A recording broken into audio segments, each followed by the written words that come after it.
భాగవత పద్య మకరంద ప్రియులారా నమస్తే. భాగవతాన్ని వ్రాయబోనిన పోతన సరస్వతీ ప్రార్థనగా 4 పద్యాలు వ్రాశాడు. ఆ 4 పద్యాలు ప్రశస్తమైనవే, అనుదినము మనము కూడా ప్రార్థనగా పఠింపదగినవే.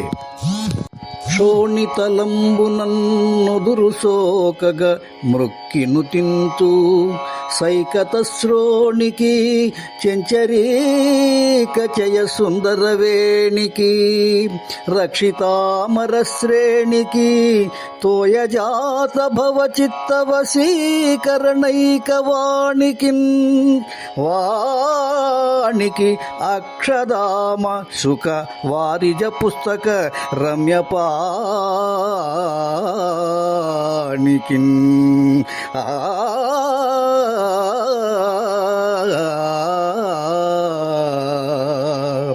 సుందరమైన శరీర సౌష్ఠము గలది, 9 బారుల వంటి నల్లని కురులు గలది, దేవతా సమూహాన్ని రక్షించున్నది, బ్రహ్మదేవుని సాటిలేని తన మాటలతో వశపరుచుకొనగలది, ధర్మ అర్థ కామ మోక్షాలకు ప్రతీకలుగా స్ఫటికమాల, చిలుక, పద్మము, పుస్తకము ధరించిన మనోహరమైన చేతులు గలది అయిన చదువుల తల్లి సరస్వతికి నొసలు నేల తాకున్నట్లు నమస్కరించి ఆమెను స్తుతిస్తాను అంటాడు పోతన. మరి ఒక పద్యంలో పుట్టం బుట్ట శరంబునల్వా అంబోయాన పాత్రంబునం నెట్టంగల్గను కాళిగొల్వను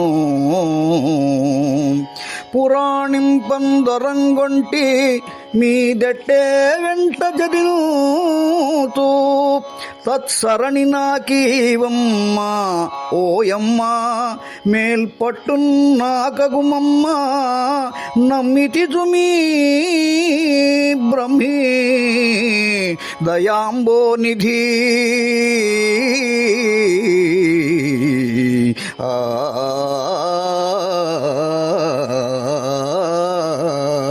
అమ్మా సరస్వతి దయామయి, నేను వాల్మీకి మహర్షి వలె పుట్టలో పుట్టలేదు, కుమారస్వామి వలె రిల్లుగడ్డిలో జన్మించలేదు, వ్యాసుని వలె పడవలో ప్రభవించలేదు, కాళిదాసు వలె కాళీ పూజ చేయలేదు.